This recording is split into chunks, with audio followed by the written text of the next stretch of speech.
What's up, guys? Today's day 223 on our journey to 2000, and I've been burnt out recently, but I have this new mentality. Like, honestly, just going to sleep and waking up helps resolve things in the brain sometimes, and I'm feeling good. I was a little bit off yesterday, off my game, and I still ended up playing a bunch more games. You guys want to see something funny? It's like the universe telling me, giving me a sign. You know how I lost a bunch of games? If you don't know, you don't know. It's fine. But I got down to a 17-15 rating. I ended up drawing 1, 2, 3, 4, 5, 6, 7 games in a row. That was just so funny. I drew 7 games in a row. So I thought that was just funny, and we're gonna get into a 10-minute game, and let's see how it goes. Okay, we're playing against a 1706. What is that? Indonesia. I knew that. And they're going for already like they brought their the Austrian attack, but it feels a little premature. I guess we'll see how our opponent plays through this. Okay, so, I mean, it just transposes to the same thing, so we'll see what happens. The bishop move is not typical, but I like it, so I just did it. And now I could see how it's not that great. Like, what was the purpose there? I'm not entirely sure. I'm tempted to castle, but take. If he pushes, maybe knight comes here. Take. Now, what if we come here, takes, or down a pawn, but maybe we could bring a rook, a knight here. No, this discovered attack doesn't work. Let's just bring the knight back. Yeah, I didn't think this through. What an ugly move. Let's go here. This is not a bad place for the knight. Attack a bunch of... Oh, we don't attack this. I don't know what I'm doing, but... I figured that if I'm learning something new in chess every day, that should be good. I want to go back into that rhythm of learning new stuff every day in chess. We can castle now. Well, I still blundered the pawn anyway. Okay. Go here. Okay. Not as bad as blundering a whole knight. Take. We could take the rook. Actually, kind of like that. Now, if we take with the knight, then he comes in and it looks scary. I think taking with the rook makes more sense, watching over this square. So we're going to take with the rook. Now we can come here. Again, the most obvious move is this queen coming in, but now it's not as much of a threat, and we're forking this. Or not forking, but we're attacking with 2 pieces, so that looks good. My guy's playing super fast, which when we're calm, we can counter the super fast strats pretty well, which is cool.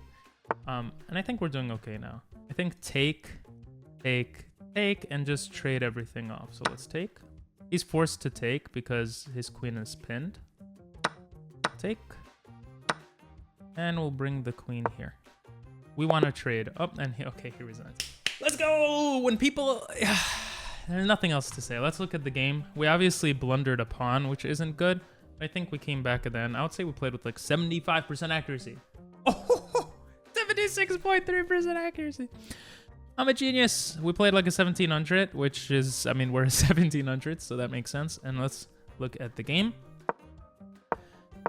So we go into the Pierts, some Austrian attack type setup, and all of this is fine. Yeah, I should have right away seen knight g4. I don't know why I didn't do that. It's a very common move to just annoy the bishop here. And the idea is this bishop actually doesn't have a great place to go. If it goes to f2, I probably just take. Now his king can't castle. And I wonder if my strategy here changes to trying to open up lines against the king. But the computer says c6. So I guess you just go on with the Piert's defense and you don't open up these type of common attacks in this opening. So that's kind of interesting.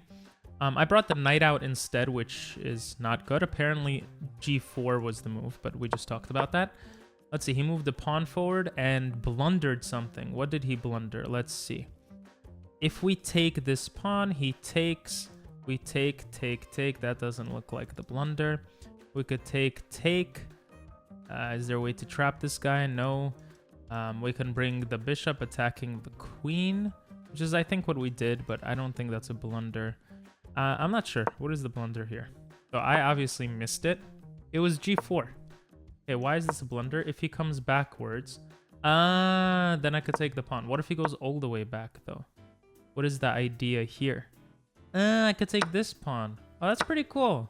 That's a pretty cool blunder I missed. That's actually very cool. So I completely missed that. That was pretty bad. And then I try to play on the other side of the board when e5 made the most sense. I think my opponent's best move here was probably e5 or d5. Okay, it seems like it was d5. I don't know where this knight would go. I would probably have to bring it back here, and this looks very ugly. And yeah, this just looks super crazy. Like, I would have, if this was a blitz game or a bullet game, maybe I would just play that move. And everything is very quickly kind of getting shut down and pushed backwards. So I guess c6 is to try to create some space. But what happens if the knight gets hit? I mean, I could go to h5. He's pushing through with so many pieces here. But I'm telling you guys, this opening is so tricky because so many things could happen. So many things. Something like this, I could take this. I could take the bishop. But I think this knight is nice where it is for now. Taking this makes a lot more sense. This would have been a nice position. Pretty cool position. But anyway, we bring the bishop back. We attack the center. Okay. I thought this was a good move. It's funny. The computer is so confusing to me. It shows the best move as e5, but when I do it, it says it was good. So I don't really understand how to read it sometimes, but I think I played a good move there. This is interesting. Apparently... Oh, no. That doesn't make sense, because then I just lose my knight. What's the idea here? This was an idea I had in my head, but what's the idea after this? What is it? Knight h5, protecting the bishop, attacking. Okay, what if the bishop comes backwards? There is queen h4. Now I could finally bring my queen to the other side of the board, but I don't know. This looks very tricky and not too great. Anyway, we go like this. We castle into it, which I thought was fine, and I was correct. It was fine. f6 makes a lot of sense. I just completely missed the obvious kind of idea here. And here, I think this would have been fine. It would have gotten rid of his dark squared bishop, which was slightly annoying. Of course, he gets rid of mine, which isn't great.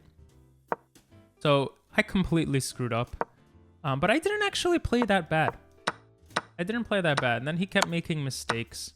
And this was bad. The idea I had here, it was kind of a simple one, but for those kind of confused, my idea is he can't take here because the bishop takes back. So I think I played this well. I kind of traded off everything I needed to. And this is just a way to simplify the game because there's really nothing he could do now. I could even come in, take a pawn. And unless I really mess up, I mean, these two pawns could be frustrating. But, you know, I'm going to win this game. Anyway, hope you guys enjoyed. Look, we won the first game just by changing our attitude, which is pretty cool. If you watched this far, say attitude, because attitude gives you gratitude. I don't know. I just came up with that. Probably not a saying. Have a great one. Bye-bye.